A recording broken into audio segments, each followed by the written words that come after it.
काँग्रेस नेते राहुल गांधी यांनी पुन्हा ईव्हीएम वरून निशाणा साधलाय। ईव्हीएम हा एक ब्लॅक बॉक्स आहे। ईव्हीएम तपासाची कुणालाही परवानगी नाही। आपल्या निवडणूक प्रक्रियेतील पारदर्शकतेबद्दल गंभीर चिंता व्यक्त केली जाते। तर संस्थांमध्ये उत्तरदायित्व नसतं तेव्हा लोकशाहीला धोका निर्माण होण्याची शक्यता असते असं राहुल गांधी म्हणाले। ईव्हीएम वरून भास्कर जाधवांनी भाजपवर निशाणा साधलाय। ईव्हीएम हॅक करणं हा भाजपचा हातखंडा आहे। भाजपचे सहयोगी शिंदे आहेत आणि शिंदेंचे उमेदवार वायकर आहेत, त्यामुळे ढवळ्या शेजारी पवळा बांधला, गुण नाही पण वाण लागणारच ना, अशी खोचक टीका भास्कर जाधवांनी केली। स्पेस एक्सचे सीईओ एलन मस्क यांनी देखील ईव्हीएम संदर्भात चिंता व्यक्त केली आहे। ईव्हीएम वापरणं बंद केलं पाहिजे असं मस्क यांनी म्हटलंय आणि त्यांच्या या विधानामुळे मोठी खळबळ माजली आहे। मनुष्य आणि एआय कडून ईव्हीएम हॅक करण्याचा धोका असल्याचं मस्क यांनी म्हटलंय।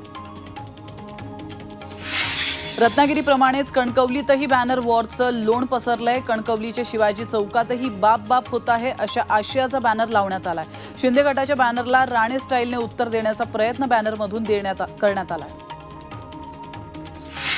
कोकणातून ठाकरे गटाचं अस्तित्व नेस्तनाबूत झाल्याचा दावा उद्योग मंत्री उदय सामंत यांनी केला आहे। विधानसभेला धनुष्यबाणाच्या वाटेला जे मतदार संघ येतील ते मोठ्या फरकाने जिंकू असा विश्वास सामंतांनी व्यक्त केला। अभावी साताऱ्यातील बलकवडी धरण कोरडे ठाक पडल्याचं पाहायला मिळतंय, त्यामुळे धरणामध्ये बुडालेली शिवकालीन 2 मंदिरं तब्बल 24 वर्षांनी पुन्हा दिसू लागली आहेत। श्री धुरेश्वर मंदिर आणि श्री गोकर्णेश्वर मंदिर पाहण्यासाठी लोक गर्दी करू लागले।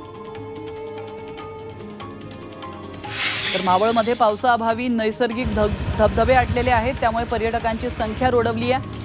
सहारा ब्रिज जवळील धबधबे ओस पडले आहेत। पावसानं दडी मारल्यानं सलग आलेल्या सुट्ट्यांचा हवा तसा आनंद पर्यटकांना घेता येत नाही।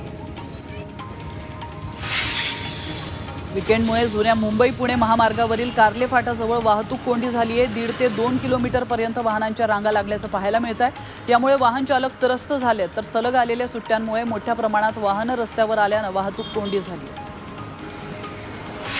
नाशिक बंगळुरू विमान सेवा येत्या 10 सप्टेंबरपासून सुरू होते आणि या सेवेसाठी 180 आसनी बोईंग विमान अवघ्या 2.25 तासात बंगळुरूला पोहोचणार आहे। तर नाशिककरांचा उत्तम प्रतिसाद बघून इंडिगो या कंपनीने याचं बुकिंग सुरू केलं। नाशिकच्या शिलापूरमधील इलेक्ट्रिकल टेस्टिंग लॅब रस्त्याविनाच अजूनही सुरू झालेली नाहीये आणि या लॅबचं काम पूर्ण झालंय, मात्र मुख्य रस्त्यापासून लॅबला जोडणारा रस्ताच तयार न झाल्यानं लॅब सुरू झालेली नाहीये। दरम्यान लॅब सुरू होत नसेल तर उर्वरित जागा सरकारला परत करण्याच्या सूचना जिल्हाधिकाऱ्यांनी CPRIला केलेल्या आहेत।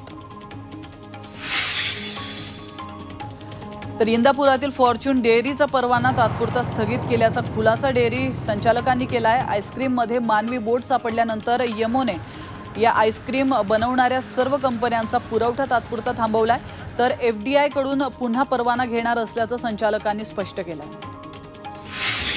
अहमदनगरमधील राहता तालुक्यातले शेतकरी संपाची हाक देणार आहेत। तर मुणतांबा जंक्शनवर एक एक्सप्रेस आणि 8 पॅसेंजरला थांबा होता, मात्र कोरोनानंतर फक्त डेमो रेल्वे जंक्शनवर थांबत असल्यानं प्रवाशांची गैरसोय होते, त्यामुळे ग्रामस्थ रेल रोको आंदोलन करणार आहेत।